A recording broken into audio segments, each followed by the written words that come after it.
Hello दोस्तों, स्वागत है आपका हमारे यूट्यूब चैनल में। आज हम मेडिवल हिस्ट्री में मुग़ल कालीन व्यवस्था के बारे में पढ़ेंगे। यह हमारा मेडिवल हिस्ट्री से संबंधित 22वां टॉपिक है। आप इससे पहले के टॉपिक हमारी प्लेलिस्ट में जाकर देख सकते हैं। तो चलिए चलते हैं सेशन की ओर। मुग़ल कालीन प्रशासन में आज हम मंत्रिपरिषद और उस समय के प्रमुख मंत्री के बारे में जानेंगे। इसके अलावा प्रांतीय व्यवस्था, राजस्व व्यवस्था, सैन्य व्यवस्था और मुग़ल कालीन सिक्कों के बारे में आज इस वीडियो में हम देखेंगे। सबसे पहले हम मंत्रिपरिषद व उससे संबंधित प्रमुख मंत्रियों के बारे में जानेंगे। मुग़ल प्रशासन में सैन्य और न्याय शक्ति पर आधारित एक केंद्रीय व्यवस्था थी, जिसमें सर्वोच्च अधिकारी सुल्तान था। मुग़ल काल में मंत्रिपरिषद को वज़ारत कहा जाता था। मुग़ल काल में मंत्रिपरिषद को क्या कहा जाता था? वज़ारत। विभाग और उनके अध्यक्ष। अब हम प्रमुख विभाग और उनके अध्यक्ष को देखेंगे। वित्त और राजस्व विभाग का सर्वोच्च अधिकारी दीवान हुआ करता था।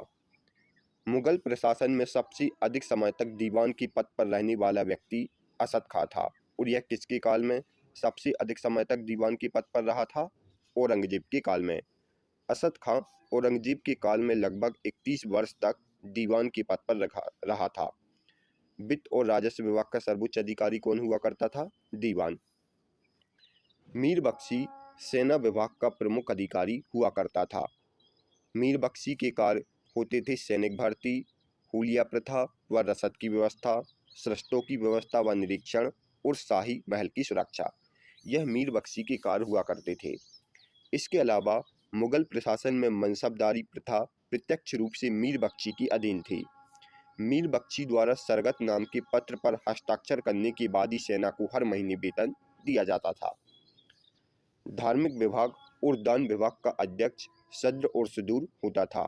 धार्मिक विभाग और दान विभाग का अध्यक्ष कौन होता था? सद्र और सुदूर।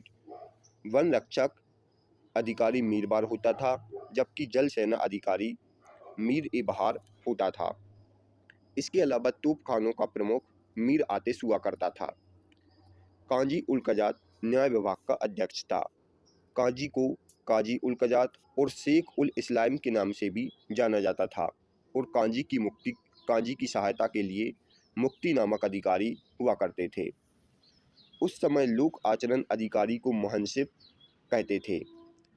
शरीयत के प्रतिकूल कार्य करने को रोकने के लिए मुहंसिब नामक अधिकारी की नियुक्ति की गई थी। मुहंसिब नामक अधिकारी की नियुक्ति किसने की थी? औरंगजेब ने।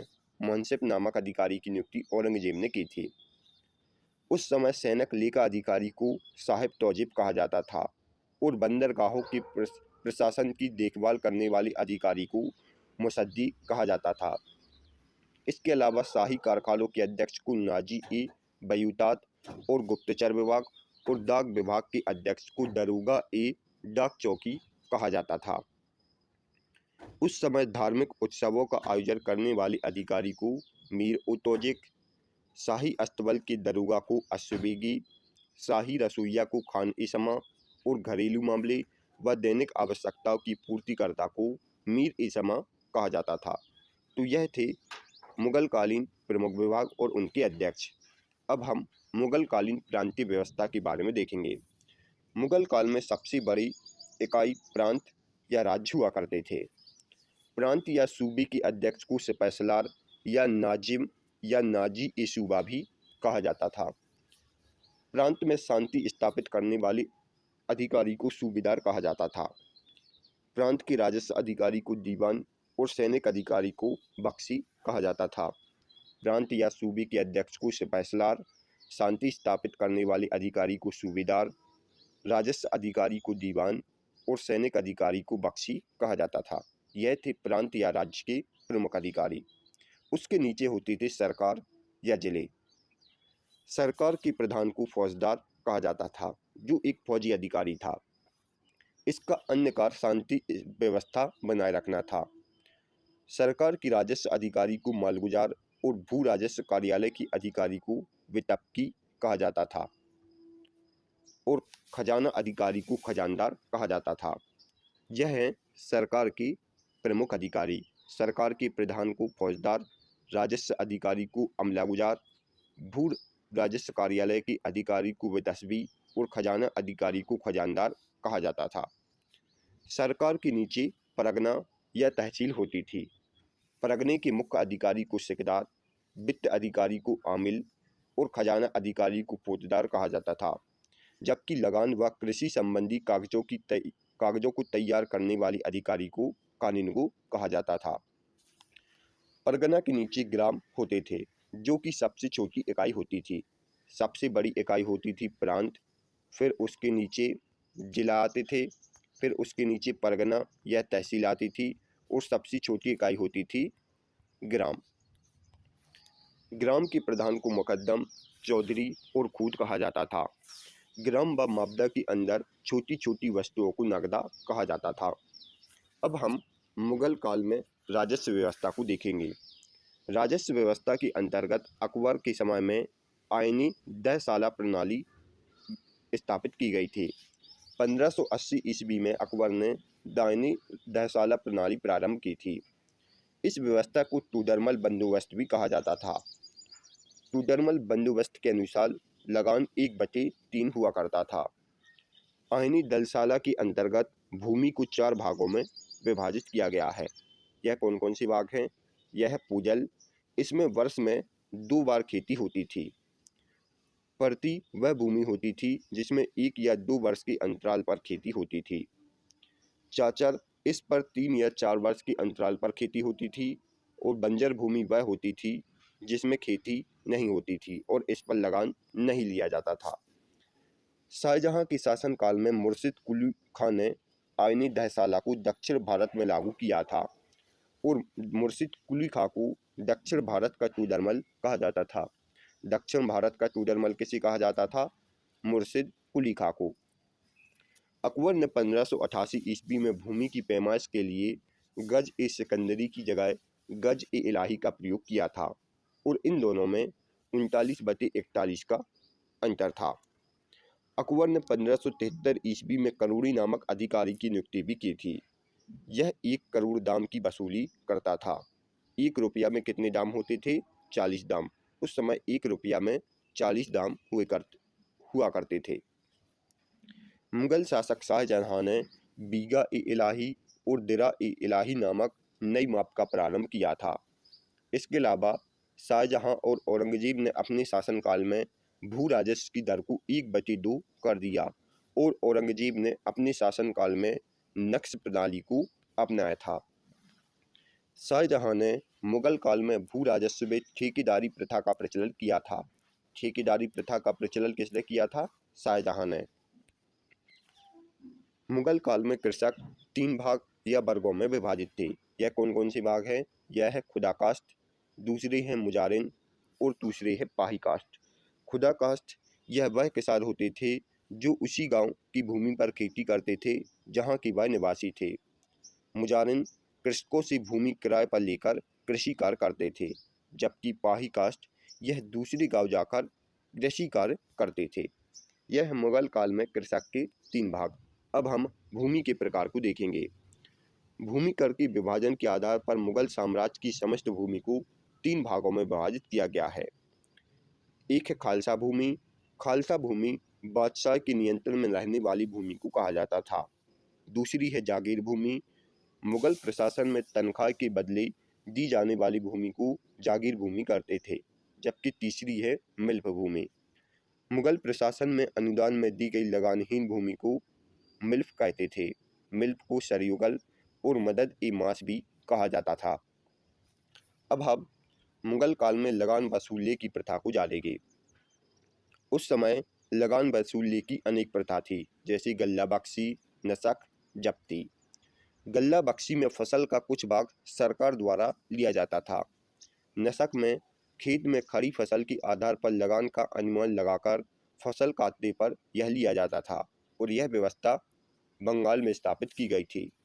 जबकि जब्ती में बोई गई फसल के आधार पर लगान का निश्चित किया जाता था, जो नगद लिया जाता था। यह थी लगान वसूलने की प्रथा। इसके अलावा हम मनसबदारी प्रथा को भी जानेंगे। मनसबदारी प्रथा क्या है? मनसब शब्द की उत्पत्ति मनसब शब्द से हुई, जिसका अर्थ है पद, प्रतिष्ठा व हैसियत। इस प्रथा का प्रचलन अकबर ने किया था। मुगलकालीन सैन्य व्यवस्था मनसबदारी प्रथा पर ही आधारित थी। उस समय 10 से 500 मनसबदार वाली को मनसबदार, 500 से 2500 मनसब वाली को उमरा और 2500 से अधिक मनसब वाले को अमीर-ए-आज़म कहते थे। जात से व्यक्ति की वेतन और प्रतिष्ठा का ज्ञान होता था, जबकि सवार पद से घुड़सवारों दस्तों की संख्या का ज्ञान होता था। यह सभी मनसबदारी प्रथा से संबंधित टर्म हैं। मनसबदारी प्रथा में जात से सैनिकों की संख्या का अभिप्राय होता था। मनसबदार, जिन्हें वेतन मुद्रा के रूप में वेतन दिया जाता था, उन्हें नकदी कहा जाता था। अकबर ने मनसबदारी प्रथा को मंगोलिया से लिया था।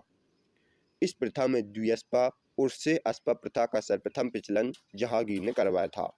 मनसबदारी प्रथा में द्विअस्पा और से-अस्पा प्रथा का प्रचलन किसने करवाया था? जहांगीर ने। और सर्वप्रथम यह पद महावत खां को दिया गया था। मशरूब मनसब का प्रयोग औरंगजेब के काल में हुआ था। मशरूब मनसब का प्रयोग किसके काल में हुआ था? औरंगजेब के काल में। अब हम मुगलकालीन सैन्य व्यवस्था के बारे में पढ़ेंगे। मुगल सेना चार भागों में विभाजित थी। एक थे पैदल सैनिक, दूसरे थे घुड़सवार, तीसरे थे तोपखाने और चौथे थे हाथी सैनिक। मुगल सेना दशमलव प्रणाली पर आधारित थी। मुगल सेना किस प्रणाली पर आधारित थी? दशमलव प्रणाली पर। मुगल काल में भारी तोपों को जिंसी और हल्की तोपों को जस्ती कहा जाता था और इस समय डाक प्रथा और हुलिया प्रथा का प्रचलन अकबर ने करवाया था। मुगल काल में डाक प्रथा और हुलिया प्रथा का प्रचलन किसने करवाया था? अकबर ने। अकबर ने गश्त सेना के प्रबंधन के लिए पीलखाना विभाग बनवाया था और अकबर ने नवाड़ा नामक एक नौसेना विभाग भी बनवाया था। अब हम मुगलकालीन सिक्कों के बारे में जानेंगे। बाबर द्वारा चलवाए गए चांदी के सिक्कों को काबुल में शाहरुख और कंधार में बाबरी नाम से जाना जाता था। बाबर ने शाहरुख और बाबरी नामक सिक्के चलवाए थे। शेरशाह ने शुद्ध चांदी के सिक्कों का प्रचलन करवाया था। शेरशाह द्वारा चलवाए गए तांबे के सिक्कों को पैसा कहा जाता था। इसके बाद अकबर आता है। अकबर ने 1577 ईस्वी में दिल्ली में एक शाही टकसाल विभाग की स्थापना की थी और इस काल में टकसाल अधिकारी को दरोगा कहा जाता था। अकबर ने इलाही व मुहर नाम की सोने के सिक्के चलवाए थे और एक मुहर का मूल्य कितना होता था? 9 रुपये। इलाही और मुहर नामक सोने के सिक्के किसने चलवाए थे? अकबर ने। मुगल काल में सोने की सबसे बड़ी सिक्कों को संसब कहा जाता था, जो 101 तोला का होता था और इसे अकबर ने चलाया था। शाहजहां द्वारा आना व जहांगीर द्वारा निसार नामक नया सिक्का चलाया गया था। मुगल काल में सर्वाधिक सिक्कों की जलाई औरंगजेब के काल में हुई थी। सर्वाधिक सिक्कों की जलाई किसके काल में हुई थी? औरंगजेब के काल में। उस समय सोना का सबसे प्रचलित सिक्का इलाही था, जो कि अकबर ने चलाया था। मुगल काल में चांदी के सिक्कों को जलाली कहा जाता था और मुगल कालीन अर्थव्यवस्था का आधार चांदी का रुपया था। यह सभी फैक्ट आपको याद रखना है। मुगल काल में तांबे के सिक्कों को दाम कहा जाता था, जो कि 1 रुपये का 40वां भाग था और तांबे के सबसे छोटे सिक्के को जीतल कहा जाता था, जो कि उस जीतल को फजूल या पैसा भी कहा जाता था, जो कि 1 रुपये का 25वां भाग था। Thanks for watching. दोस्तों, यदि आपको हमारी वीडियो पसंद आई हो तो आप हमारे इस वीडियो को लाइक और शेयर जरूर करें। इसके साथ ही चैनल को सब्सक्राइब करें। आप हमारे इस वीडियो से रिलेटेड PDF को हमारी वेबसाइट से डाउनलोड कर सकते हैं, जिसका लिंक डिस्क्रिप्शन में दिया गया है।